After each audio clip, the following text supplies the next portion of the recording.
Ethan Ward was a man the world admired, sharp-minded, impeccably dressed, and known for turning failing companies into gold. But behind the expensive suits and flawless reputation was a man who had traded precious moments of fatherhood for boardrooms, meetings, and late-night flights. His 7-year-old daughter, Lily, was the only soft corner in his hardened world, but even she saw him more in framed photographs than in person. That morning began like every other. Ethan stood in his glass-walled office on the 47th floor, reviewing projections for a multi-million-dollar merger. The sky was clear, his schedule tight, and his attention centered on profits, not people. His phone buzzed constantly, but he ignored it until his assistant knocked, worry in her eyes. "Sir, it's your daughter's number," she said. Ethan's heart skipped. Lily never called during school hours. He grabbed the phone immediately, expecting her cheerful voice, maybe a simple question or a request to bring home ice cream. But the voice that came through was not cheerful. It was trembling. "Daddy, it hurts." Ethan froze. Every muscle in his body locked as the office around him blurred out of focus. "Lily, sweetheart, what happened? Are you okay?" His voice cracked, a sound his employees had never heard from him. "It hurts. Daddy, please," she whimpered, her breathing uneven. He could hear shuffling, a muffled cry, something clattering in the background. Fear punched him straight in the chest. "Where are you?" "Tell Daddy where you are," Ethan demanded, already grabbing his keys with shaking hands. But the little voice only said, "I fell. No one is here." "Daddy, I'm scared." Ethan's lungs squeezed. She was alone. His daughter, his entire world, was somewhere hurting. Afraid and without help. All the power, all the wealth suddenly meant nothing. He felt his throat burn with guilt. How many times had he promised her he'd be there? How many times had she waited? "Stay on the phone, Lily, don't hang up." "Daddy's coming right now." His voice trembled as he rushed out the office door. His staff stared. Some gasped at the sight of their always composed CEO running with panic carved across his face. The elevator felt impossibly slow. Every second stretched like an hour as Lily's small sobs echoed through the speaker. Ethan pressed the phone to his ear, whispering, "I'm here, sweetheart. Daddy's here. Just keep talking to me."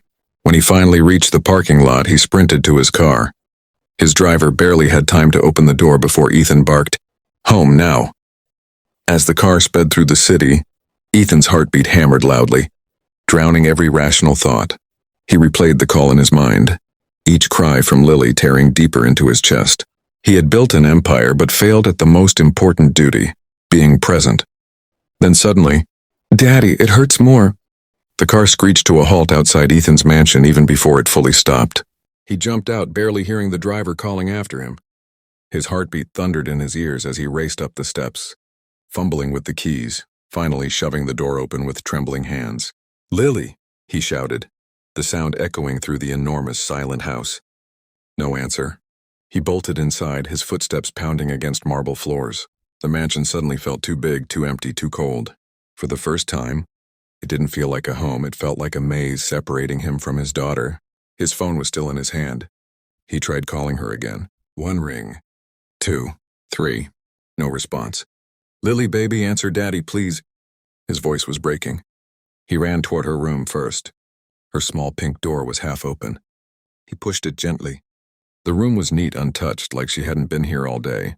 Fear clawed deeper into him. He rushed down the hall toward the playroom, then toward the living room, each time calling her name, each time getting silence in return. His mind raced with every horrible possibility. What if she had fainted? What if she had hit her head? What if she was unconscious? "Lily!" he yelled again, desperation slicing through his usually controlled voice. Finally, he heard something. A faint sound. A whimper. It came from upstairs. Ethan sprinted up the staircase 2 steps at a time. The sound led him to a small storage room at the end of the, hallway, the one Lily sometimes used as her secret castle. The door was slightly ajar. "Sweetheart?"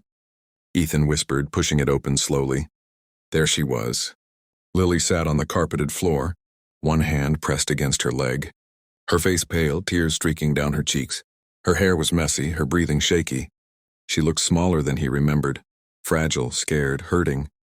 "Daddy," she whispered, her voice barely audible. Ethan fell to his knees so fast the impact shot pain up his legs, but he didn't care.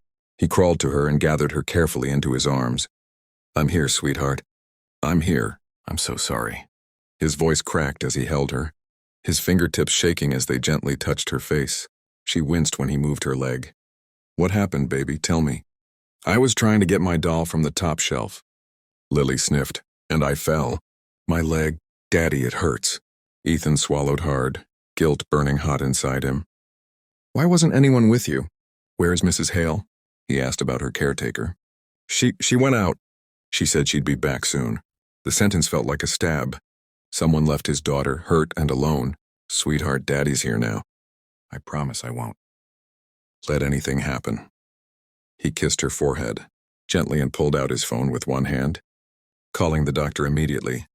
But Lily clutched his shirt with a trembling hand. "Don't leave me," she whispered.